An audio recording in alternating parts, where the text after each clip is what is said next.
ناظرین، آج آپ کے سامنے مرتد کے بارے میں بیان کیا جائے گا کہ مرتد کون ہوتا ہے۔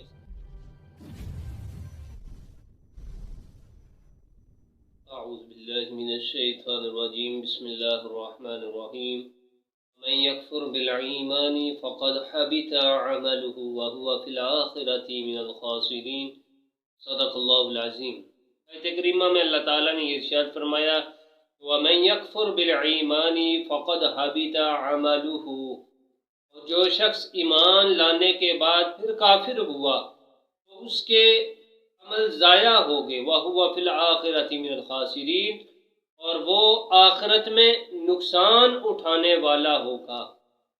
ناظرین، مرتد وہ شخص ہوتا ہے جو مسلمان صاحب عقل ہو اور بغیر نشے اور نیند کے دین اسلام سے منحرف ہو کر کوئی اور دین اختیار کر لے تو وہ شخص مرتد ہوتا ہے۔ مرتد کا شرعی حکم یہ ہے۔ المبسوط میں علامہ شمس الدین سرخسی حنفی یہ لکھتے ہیں، آپ فرماتے ہیں کہ اگر جب کوئی مسلمان معاذ اللہ مرتد ہو جائے تو اس پر اسلام پیش کیا جائے اور اس کا اسلام کے خلاف اس کے جو بھی شبہات ہیں ان شبہات کو زائل کیا جائے۔ اگر وہ مسلمان ہو جائے تو فابیہا، اور اگر مسلمان نہ ہو تو اسے اسی جگہ قتل کر دیا جائے، یعنی فوراً ہی پھر اسے قتل کر دینا ہے۔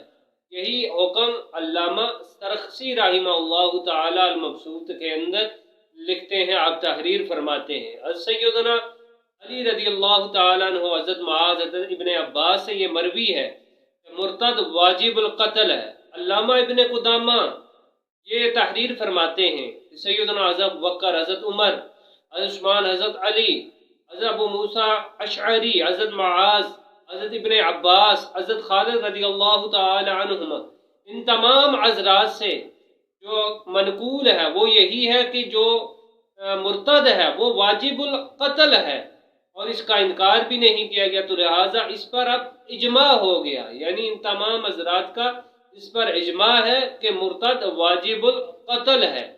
اور جو سورہ فتح کی 16 نمبر آیت کریمہ ہے، اسے وجہ استدلال یہ ہے کہ مرتد کے لیے دو ہی راستے ہیں، یا اس سے جنگ کی جائے اور یا وہ مسلمان ہو جائے، یعنی تیسری کوئی صورت نہیں۔